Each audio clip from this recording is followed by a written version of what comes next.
What's up, my fam? My name is Kiahonfire, and welcome back to Conan Exiles. In today's video, I'm going to show you all of the dungeon armors in the game currently. Now, this doesn't include all the hidden different bits of armor, so if you think I'm missing some, then you might want to check the hidden armors guide that I've also made, because that includes a lot of hidden armor. So first, we're starting with three very special armors: Khari Overseer, Khari Raider, and Khari Soldier.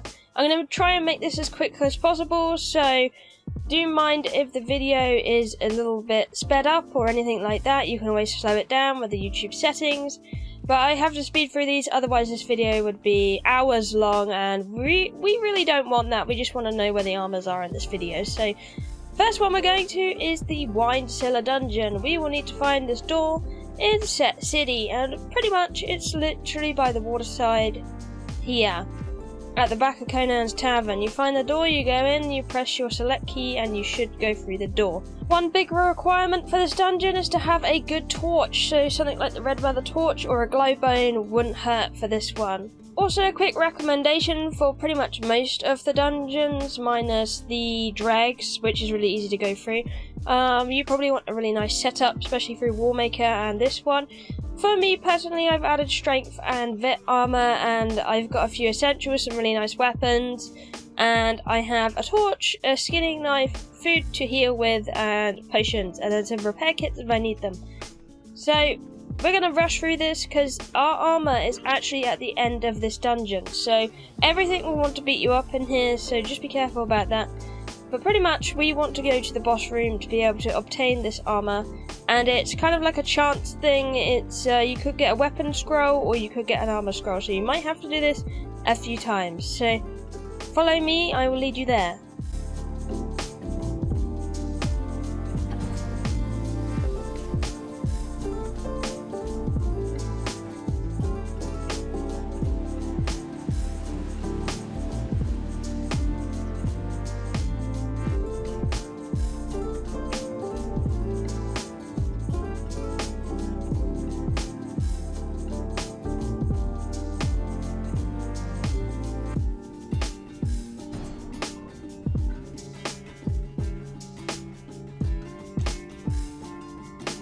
And here we are, the boss room. So pretty much to summon the boss, we have to light all of these. We don't need a torch for that, so we just interact with all of them.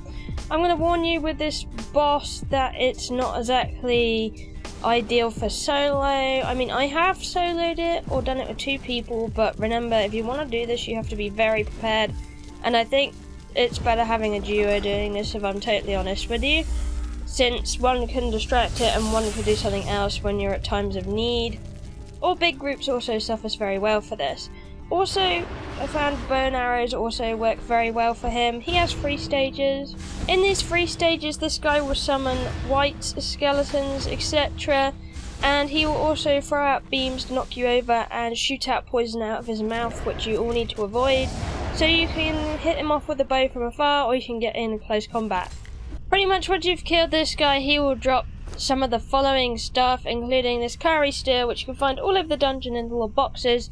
You actually need this to make some of the armors and weapons. And as you can see, this time he's given me Khari weaponry, so you can see you don't get armor every time, so I'm going to get him to spawn in again, and then see what we can get. So as we can see, this time he's dropped me some more Khari steel, and I have actually got a scroll for Overseer armor, which I'm going to pick up and consume. And this has given me the Overseer set. Now, unfortunately, you will also need the other scrolls for Raider and Soldier, so there are a total of 4 to collect, so you will need every time. If you want each of the sets, you will probably have to kill him quite a few times. Sometimes he can drop duplicates, so you might want to farm this one out, and make sure to get plenty of Khari steel while you do this. It's actually a really decent dungeon if you want to collect things, especially when it comes to steel and metal. Now let's have a preview of the armor. Starting off with Khari Raider, this is probably one of my favourite helmets in the game, and just the fingers on this one are really cool because you got those little knife fingers. Back is also quite nice because you got this cloth draping off and chain mail. It's a very nice piece of armor. And here it is on the female model. Of course everything's scaled down a bit, but it's pretty much the same. Very nice, well-made piece of armor that's very different from a lot of armors in Conan Exiles. Interesting enough, this is actually a light set coming in at 204 armour. There isn't much temperature resistance at all on this one, either that or it's a graphic bug. But this is quite interesting armour because it's one of those with dual feats. You can have +6 survival and +6 encumbrance. So it's one of those farming sets again. Now we're moving on to Khari Overseer. I really love the chest plate on this one. Coming in with that tapestry kind of effect with the cloth draping off of the skirt. And here it is on the female. Looks still very nice as you can see.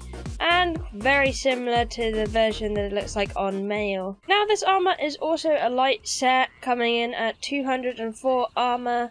Again, the heat is not great on this one, but this one has a very interesting set of attributes. It gives you a +6 in grit and a +6 in strength, so it's quite nice if you kind of want to go for something with a lot of grit and strength and then just focus into those. So that's a nice set for this. Coming on to our Khari soldier. This is really cool because he's got a little snake on his helmet as well, if you hadn't noticed. And he's even got a little snake on his belt. The backing is pretty standard. You got all these little tassels coming off the chest plate. And here it is on the female. There we go. There's some really nice chest plate and the arms. I love the little arm pieces with all the scales going down her arm. And again, we have that backing with the tapestry kind of painting and everything. Now this set is a medium coming in at 484 armor. It doesn't have very good heat. Again, I don't know if this is a bug across these armors, but whatever.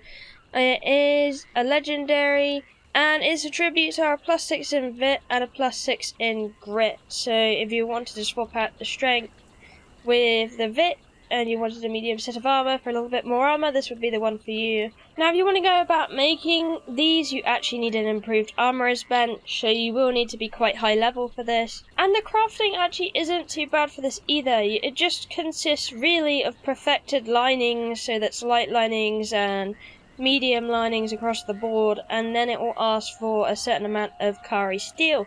So for the entire soldier set you need 15 Khari steel per every piece, and then a couple of perfected mediums for each of them depending on what you're building. And then you have pretty much the same across the board. Everything is 15 Khari steel per piece, and then your perfected lining of choice. And of course for Khari steel you're going to need to be in the Wine Cellar Dungeon again. Whilst you're on your trip here, hidden all over the actual Wine Cellar Dungeon are these tiny little boxes. So in the ruins there's a lot of them, and even near the starting section after you've gone out of the cellar there is these little boxes like the one next to me. And all you have to do when you're looking at them is to hit select on them. And there you go, it'll give you a Khari steel, or maybe a couple of pieces if you're lucky, or maybe just one. Next we're going through the Warmaker's Dungeon. Now this includes a few pieces of armour that is actually really good in this game, some of them having the highest armour value in the actual entire game out of most armours. This is the Godbreaker armour, and one of my personal favourite armours, the Arena Champion, is in this dungeon. This is a very high level dungeon, so do be careful when you're coming in here. Make sure you're prepared to actually do this and do not come unprepared. You will need to learn things like Star Master Tools and epic armours to be able to learn these things. So I'm going to speed my way through the process of actually getting in here and unlocking it. There will be traps and etc. and everything. But I'm going to try and make this video as quick as possible, so we will be speeding through the most of this. I actually have proper videos on how to cover the dungeon fully, if that's what you're interested in. But this one is just for the armour, so let's go speeding.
Now once we're here, we have found the arena champions. All we need to do is click select on this. Of course you will need good feats to learn, like star metal tools and epic armor for this one. This will give you the arena champions. You also probably want to kill this lady. She actually packs a really good punch, but what we want her for is what she drops. So if I'm to get rid of her like that, you can see she drops armor scraps, and we need armor scraps to build both of these armors. So you do want to farm her for that kind of thing, and we will definitely need armor scraps.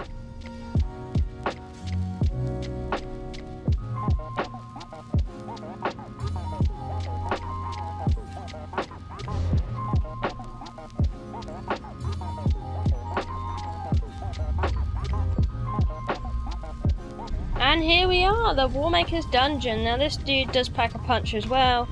There's also traps scattered around his arena, and he is quite the meanie. But I'm just gonna go around him for now, because we don't technically need to fight him. We just need to go up and grab these tablets. So there's the Godbreaker Armourer, and there's the weapons if you want them as well. And you can pretty much exit through this door, or you can fight this dude, or if you have rusted keys, you can open these doors around the arena and get armor scraps and money. You can get rusted keys from the previous section with all the bombs and smoke and everything like that, the little trap dungeon area. But pretty much, if you want to fight him, he's going to be a very big meanie, so I'm just going to kill him. But he might be worth killing though, as you can see he drops a lot of armor scraps. Once you've got all the requirements from the dungeon and quite a lot of armor scraps, then we can come over here and have a look at them more in detail. The armors don't actually look that much different from the male and female form. They are very much just resized, and the one I'm showing you at the moment is the Godbreaker armor. Now there's two versions of Godbreaker's armor you can make. You can make the chilled version or you can make the normal one. What's the difference between these? Well, it's basically hot Godbreaker and cold Godbreaker. This armor actually has an astounding amount of temperature resistance on it, and it is absolutely crazy. So right now I am wearing the Godbreaker stuff, so this is very insulated for the heat. It will keep you nice and warm in cold biome. So if you're going to wear this in sunny areas, you are going to die very quickly. But this armor in general is just absolutely beast. It's a heavy set. It has 1093 armor. Each piece has 3 bars of cold resistance. And the attributes are kind of like the Silent Legion, how they work. They are spread out, so you have a +3 in strength, agility, grit, and encumbrance. Not only that, if you didn't know, this kind of armor actually grants special abilities. So this helmet will actually function as a breathing mask. The chest plate slowly heals you over time. The leggings actually give you extra stamina regeneration. And the boots act kind of like the Nemedian. It's a helmet, it's magical. But this one you can make. And basically what it does is if you take damage, it will actually repair the weapon you have equipped. So this is any kind of damage in the game, so if you wanted to repair your weapon by standing out in the heat and took damage, that would still repair it. And now if I'm to pop the cold on, we can see I have 1113 armor. It's a heavy set. You can see I have 3 bars of heat protection on every single piece. And then you can also see I have +3 in strength, agility, grit, and encumbrance. And this pretty much will do the same kind of thing. So you can see I get granted all the same kind of stuff. So it will do the exact same magic as the other one. It will just make the hot cold. So as you can see, I'm standing out in the Oasis and I'm extremely cold in the chilled Godbreaker. So I would only really use this in the volcano or areas with extreme heat. Or perhaps you only want to wear a few pieces of this with something else. So as you can see, I've only got 3 pieces on. I've been made very cold, so I could just wear a few pieces I want and survive out in this biome with this on. To actually make this stuff as well, you will need an improved armorer's bench. And the brutal thing about making this armor is it's actually hella expensive, and you will need to go inside of the dungeon multiple times. So you can see, to make this, I actually need a rusted helmet, so I actually need to make the rusted gear first. thing is though, before I can make any of the Godbreakers, I actually need to make the rusted one first, and this is where the extreme grind and farming comes in. Well, I mean, you can wear this rusted gear as well. It can be just as good in some ways. You can already see it's giving me 852 armor. It's heavy, and we have the bonuses in all of the places, even bonus armor for the chest plate. The normal stuff gives you 2 bars of cold, so there we go, it'll be a decent cold set if you just wanted the rusted stuff. And the attributes are +1 in strength, +2 in agility, +2 in grit, and +2 in encumbrance, so you can see why it might be worth upgrading the rusty stuff. That, and you can see on these rusty bits it doesn't actually grant you any of the real kind of special abilities as the upgraded does, apart from the upped armor on the chest. So it doesn't really do anything too much special, just the normal rusty stuff. But we will need to make it to be able to make the other 2. So we will need a improved armorer's bench for all of the sets mentioned here. And you will need to start off making the rusty stuff. So if we look at the rust here, you can see it's going to be quite expensive. For each and every piece of armor, you actually technically need to kill the Warmaker twice. You need to kill this guy about 10 times to be able to obtain all these armor scraps, so do make sure you farm that dungeon out really well, kill the champion lady, get her armor scraps, get those rusty keys, and try and get armor scraps that way too. Because it's going to be very, very expensive, but I know why, because this armor is absolutely amazing. And even for the rusty stuff, you're going to need perfected linings across the board, perfected heavy lining. And the costs differentiate between each piece, so there's star metal and alchemic base in different quantities. The only thing that doesn't really change is the armor scraps per piece. So, for the rusty boots, we need 2 perfected heavy boot linings, 13 star metal bars, 20 armor scraps and 8 alchemic base. For the rusted chest plate, we need a perfected heavy chest padding, 25 star metal bars, 20 armor scraps and 8 alchemic base. For the rusted gauntlets, it takes 2 perfected heavy gauntlet linings, 13 star metal bars, 20 armor scraps and 8 alchemic base. And for the rusted helmet, it's going to take you perfected heavy helmet padding, 13 star metal bars, 20 armor scraps, 8 alchemic base. And then finally for the rusted leggings, it's going to take you a perfected heavy legging lining, 20 star metal bars, 20 armor scraps and 8 alchemic base. And then once you've made that, if you want to go ahead and upgrade that to either the cold version or the normal version, so cold or hot, they both have the same costs across the board actually. They all cost the same on each and every piece, but each of them will actually need the rusted part for this. So we'll go over the chilled, because it's going to be pretty much the same as the normal. So for the chilled Godbreaker boots, for example, it's going to take you a rusted boot. It's going to take you 2 dragon powder, 8 alchemic base, and 8 armor scraps. So in total, to completely make yourself one complete set of Godbreaker armor, you actually are going to need 140 armor scraps, which is absolutely an insane amount of armor scraps to need. So you will be farming this actual dungeon out quite a lot if you want to make it. But that's not the only armor we found in the dungeon. We also found the champion set, one of my personal favourites out of the legendary group. This armor is hella shiny and has that traditional look of the Silent Legion, but in silver. And it doesn't look too much different from the female to the male version, if I'm honest, it's just scaled up. But I do like this bootleg stuff because it pretty much has special abilities, but it's cheaper. And it has really good armor still, so you can see I have 1004 armor on this. It's a heavy piece. It has 2 bars of cold, so it is good for the cold biome. And on the attributes, it gives you a +4 in strength and a +6 in grit. Not only does it do that, it also has amazing little abilities in it. So the helmet periodically removes bleeding from the wearer. So whenever you get bleeding, you could just make the helmet if you wanted and just pop it on and off your head just to get rid of the bleeding effect. The chest plate periodically removes poison from the wearer. So this is crazy if you want to go in the scorpion den or anything like that. This is a great chest plate. The actual champion leggings periodically removes corruption from the wearer. And the boot periodically removes crippling effects from the wearer.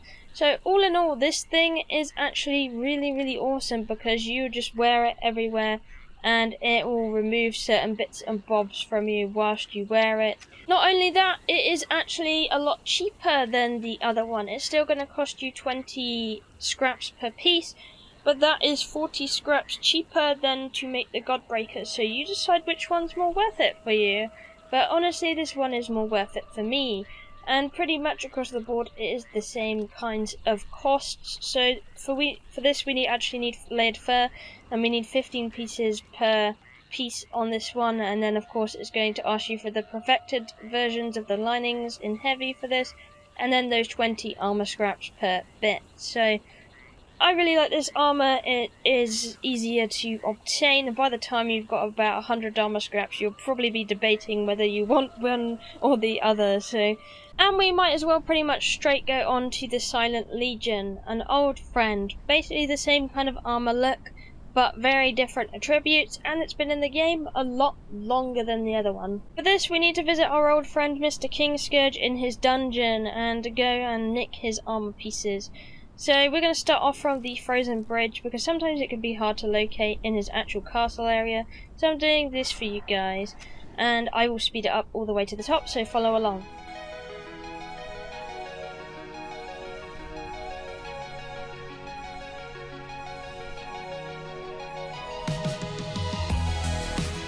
And here we go, we're in his actual castle. There's two ways to get into this one. You can either go through the waterway or the stairway. If I'm honest with you, I prefer the stairway, because the waterway you're going to need all the breathing stuff for. So I'm just going to go in the normal way that everybody pretty much goes into. And this is kind of a maze, so make sure you watch.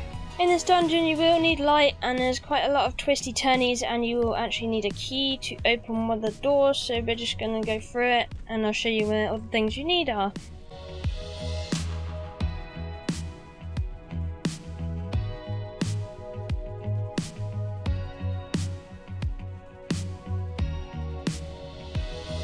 And here we are at the first gate we need to be at. We're just going to open this one, because all we need for this is the key to get into the main chamber.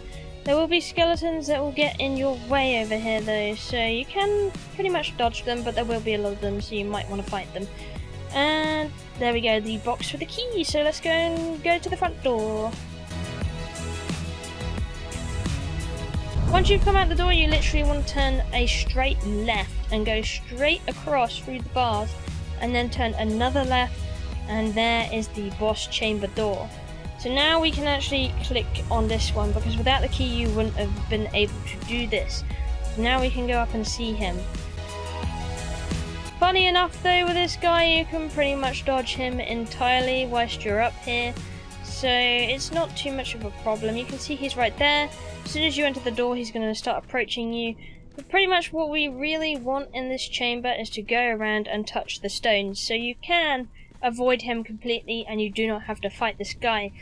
But you will need the good armor, high level, etc. to be able to learn these things. So on each side we have 2 touchstones. In the middle we had a touchstone as well behind the boss, but if you move him around there will not be a problem. And then again on the other side we have the other 2 touchstones here that we can just click select on and make sure that thing comes up so you see that you've learnt it properly. And then pretty much all you need to do is jump straight down into the water down below. Just dodge all of the wooden stuff because you won't go through the actual structures there, so you will go and you might kill yourself if you hit one of those, so do be careful.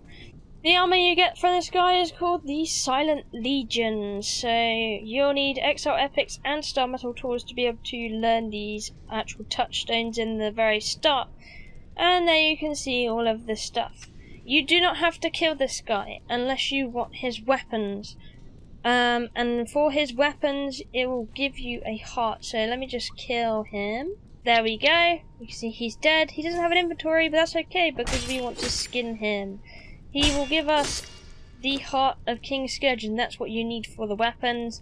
And then the tier of 2 races is one of those things you need to unlock the end game and all of that. This armor is brilliantly dark and mysterious, and it's really an old set from the Conan Exiles universe, but I still love it all the same. It even even its armor value is still pretty up there and top notch. So it gives you 924 armor. It's a heavy set. It gives you 2 bars of heat protection on each and every piece. And it gives you a +2 in a lot of attributes. +2 in strength, +2 in vit, +2 in accuracy, grit and encumbrance. So it covers a lot of bases, and it is an old time favourite as well for a lot of people. This armour again is one of those that you need an improved armourer's bench for, and pretty much top notch learning. Now the boots, arms and hat actually have the same kind of costs on each piece, so that is 13 star metal bars, 8 black ice and 8 alchemic base. However, you will need a perfected helmet padding, etc. Glove padding and boot padding is the only difference there. However, the pauldron and the tasset is different. So this one's going to cost you a perfected heavy chest padding, 25 star metal bars, 15 black ice, 8 alchemic base. And then for the tasset, it's going to take you 20 star metal bars, 12 black ice and alchemic base, as well as a perfected heavy legging lining. So you have these costs racked up here. They are a lot cheaper than the actual Warmaker Dungeon stuff, however you will be missing out on those special abilities that the armour has. But it's quite a nice little heat armour all the same if you want to kind of specialise around the board and don't really want to focus into a stat. Now we move on to the fabulous Witch Queen, a lady with a lot of very interesting mechanics inside of her dungeon. The area here is in the jungle, and you can see it by the Palace of the Witch Queen, the Celestial Plaza, or the Forgotten City of Elxa. You can see that we need to be here on this bridge down the bottom. And all we want to do is actually go through the door and go into her palace. Now her fight's pretty interesting, so I'll give you a little bit of an example. Now if you're coming in here with a team, you want to make sure that everybody is ready by this little door piece before we go in. We don't really want to cross this black border here before any of our teammates are through, because the door will shut down on them and then you will be locked in with the Witch Queen and they will be locked out. So don't do that to your friend. Make sure you have everybody rallied in before you go towards her. And there we go, she shut the door. Now I've stepped here and she's going to wake up her statues. The idea is we defeat both of her statues, and then what she's going to do is give us a nice laser beam show, and then she'll come down herself and try and kill us. So there you go, she's all angry now. She's going to come down. Come on, Witch Queen. And there she is, she's ported towards us. So normally she's going to be aggressive attacking us, but again, for the sake of the video, I have turned cloaking on. But she isn't that hard to kill, really. She does hit really hard, but she has a battle axe. So you can use daggers, bleeding, whatever else you like on her. Just pace out, make sure you have healing stuff, and she's not that hard to get. But she's pretty much going to give you a key and a mask. You can take either of those if you like, because they're going to be needed for endgame or story. But basically we're here for the armour, so I'm going to go up to the throne and click select on it. And that's going to teach me the Lemurian Armours that I need. Now both these sets are pretty cool, but I'm going to say I probably find they do suit a female model a lot better than the male one, just because of their design. But if you're going to wear them, I mean, you go. You go for it, dude. I respect it. But I would say they are definitely more catered for the female model in just how they work in general. And here we go, the male model in the dress. Yeah. The back does look really nice actually on the male, I must admit, though.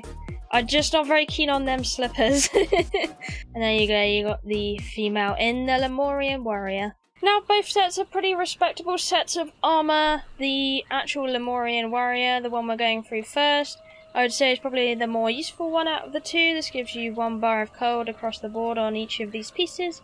The armour it gives you is 364, is a medium set, and it gives you attributes in +2 strength and +3 accuracy.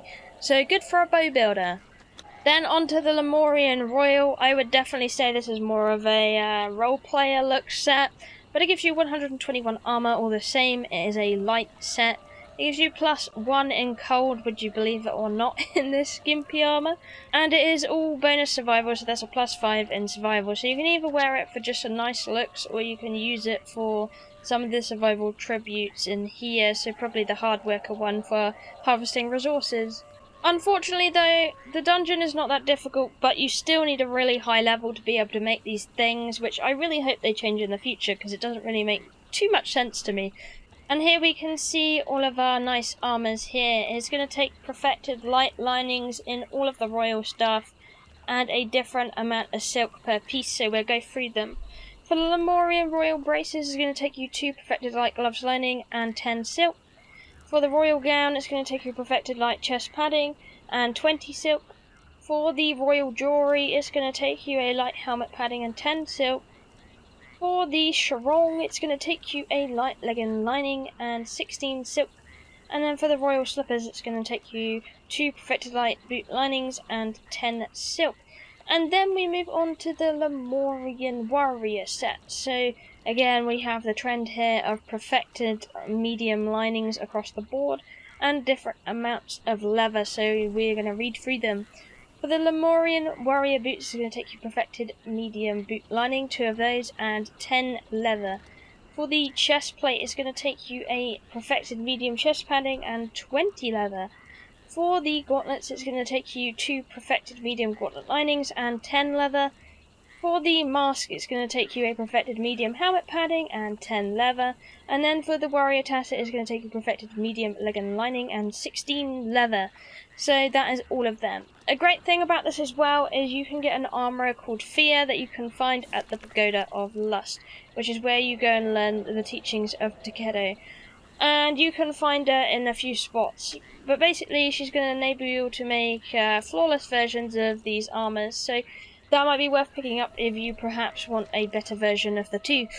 But last but not least, for our dungeon armours, we have the Reptile Armour in the Dungeon of the Dreggs. So this is an oldie but a goodie in a way. But pretty much most people farm this for the meat it drops because it's very good for healing, but today we're going in for the other bits and pieces we need to be able to make reptile armour. This dungeon can pretty much be done in courses, and you can pretty much just rob the poor Dafari next to it for their items. So you could probably actually farm out by killing these people down below a Dafari set to wear and get yourself a bone shield, or get yourself a simple bow and some arrows, whatever else. Or you can get yourself a little weapon as well. It doesn't have to be anything amazing, you could even use daggers. So the only problem you might find is getting the door open, and for that I like to not attract really the boss at the front. I like to go for the guy here, the fighter dude, and then I will lure him in. To actually open this dungeon, you have to follow the instructions of the ghosts, and that is to make a sacrifice. And it can be a little bit difficult because sometimes they go inside the wheel, but pretty much kill them on top, get out of the way, the door will open, and then you can enter the dungeon. When we get in here, there's a tablet you can learn there for special recipes, but pretty much I'm going straight into it.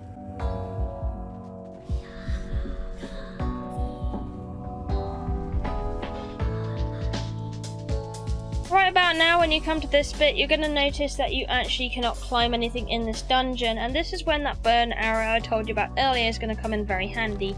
Basically, all over this dungeon there's little plates like this, and you need to click them in with arrows from your bow. You can't really get it any other way. I mean, you could try throwing javelins at it, but it's going to be rather inconvenient when we get to some parts because we need all the range on other parts of this dungeon. So do make sure you have that staple of bow and arrow whilst you're in here, because you're going to need it for quite a few sections.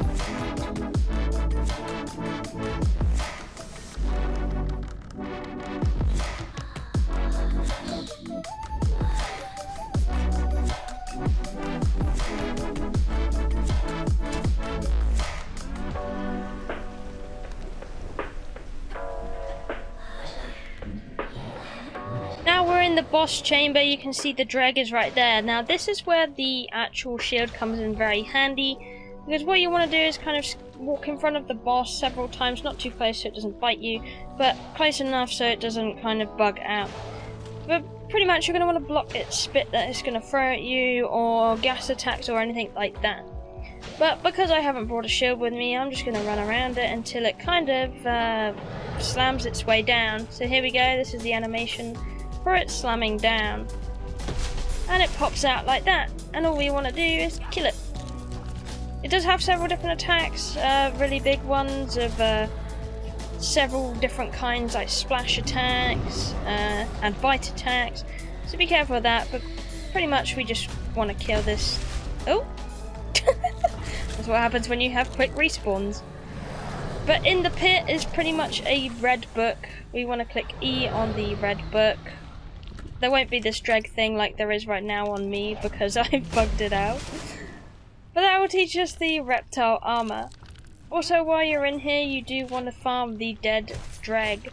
This will give you Reptile Hide and Abyssal Fang, but I would prefer to use a cleaver on it because that gives us the dreg flesh. And that way we can cook that and eat it for healing, because it's absolutely excellent for that.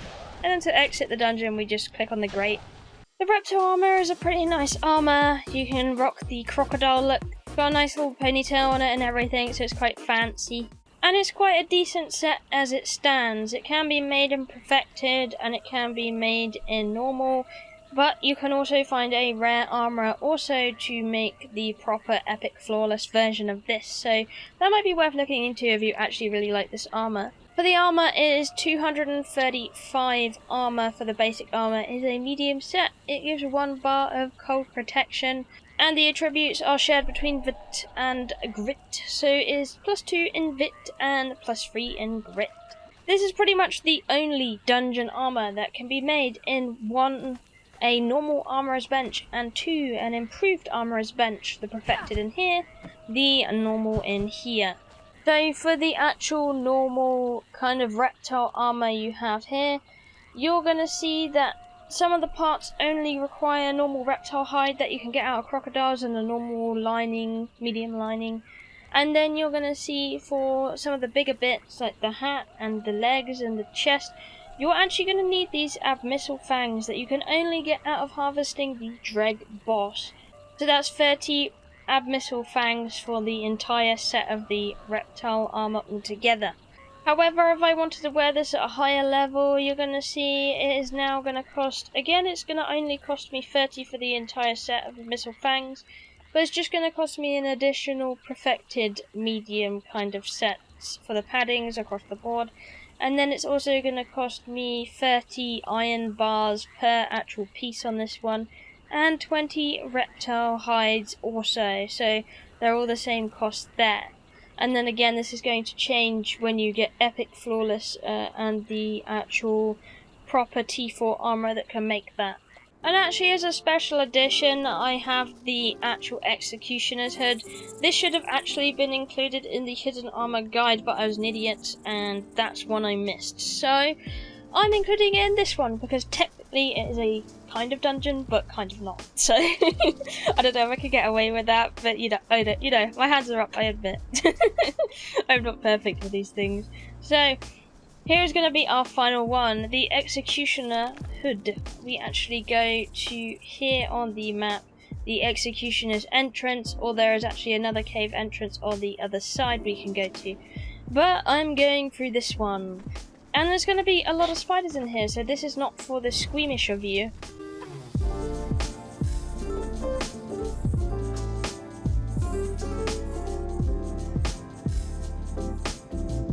Once we are in this main room, you're going to notice there's an absolute metric ton of skeletons, but there is also this big, old looking skeleton boy here. And all we want to do is we just want to kill him, really. There we go, he's died. Hasn't given us anything this time, so we're going to kill him again. And again. And again. And finally again for the last time, but unfortunately there's a lot of corpses here, so this has made my job very difficult for myself. And there we go, the Executioner's hood. This hood is actually really awesome, I must admit, so I am really sad I missed it and the last one, but, you know, we have it in this one. It has 1 bar of heat protection and 192 armor on its own, which is incredible for a headpiece. is a heavy headpiece, and it gives you a +3 in strength, all on its own.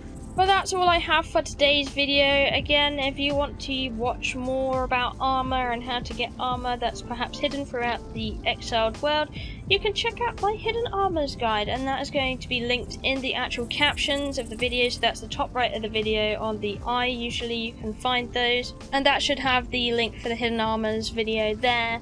If you like the video, please subscribe and like, it really helps my small little channel. Anyway, thank you for watching, I love you, and I'll see you in the next one. Bye bye!